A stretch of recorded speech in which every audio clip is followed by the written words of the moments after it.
Well, good morning, everybody. It's a new day and it's a new week, and I trust that this day and this whole week will be truly blessed for you.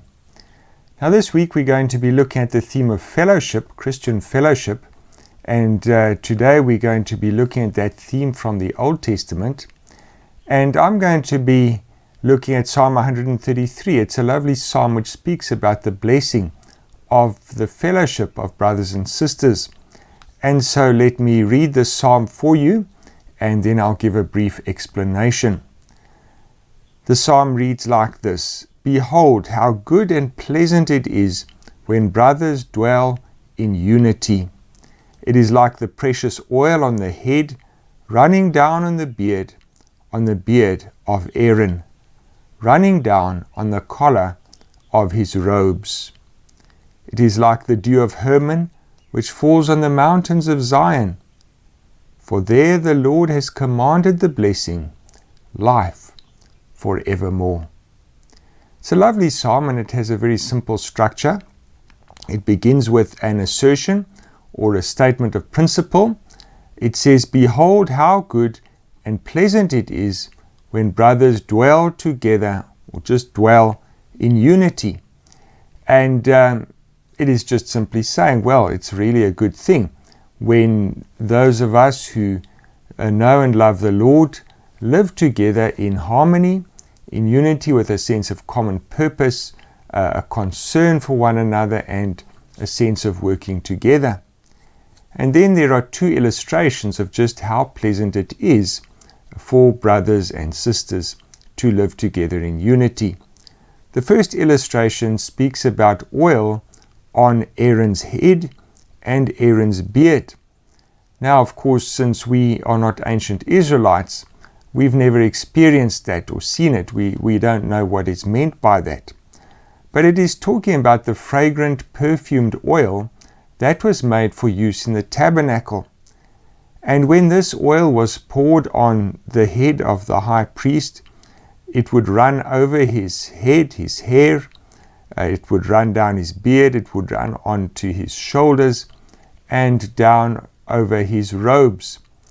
And as it was flowing over his head and his robes, it would send out a very lovely fragrance to everybody around. And the unity, the fellowship between brothers and sisters is compared to that sweet-smelling fragrance that just makes everybody around feel, oh, what a lovely smell that is. It gives me such happiness to smell that. And so too, unity between brothers and sisters is something that spreads, as it were, a fragrance all around, that everybody who experiences this has a sense that this is really good, this is really pleasant. And then the second illustration speaks about the dew of Hermon on Mount Zion. Once again, it is an illustration for which you need to understand the geographical situation that's referred to. And it speaks about two places here. Hermon, which was a mountain to the north of Palestine, a high mountain which was always covered in snow. And it speaks about Zion, which is the place where Jerusalem was built. Now, Zion and Jerusalem was a relatively dry place and didn't have a lot of water. Whereas Mount Hermon was always covered in snow, there was always cool water up there. And so to speak about the dew of Hermon on the mountains of Zion is to say that in a dry, hot place, there is lovely, cool, refreshing water. And the psalm is saying that brothers living together in unity brings that same sense, where there is what we might think of as something which is hot and dry, bringing lovely, cool, refreshing water to that place is similar to the effect of brothers and sisters living together in unity.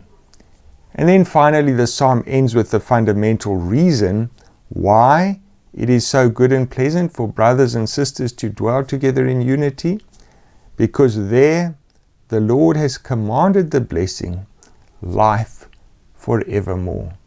Ultimately, it is because God has decided to bless the unity of brothers and sisters that it is so good and so pleasant. And of course, this reflects the nature of God. God is love. Within the being of the triune God, there is love, there is unity, there is harmony. And that is what God desires for His people: unity and harmony and common purpose and love above all things.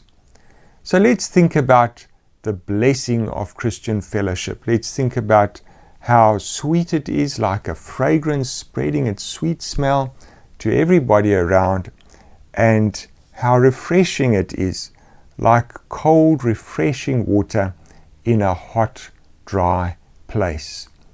May the Lord help us even at this time when our movements are restricted and our interactions are restricted. May He help us to give expression to the joy and the reality of Christian fellowship.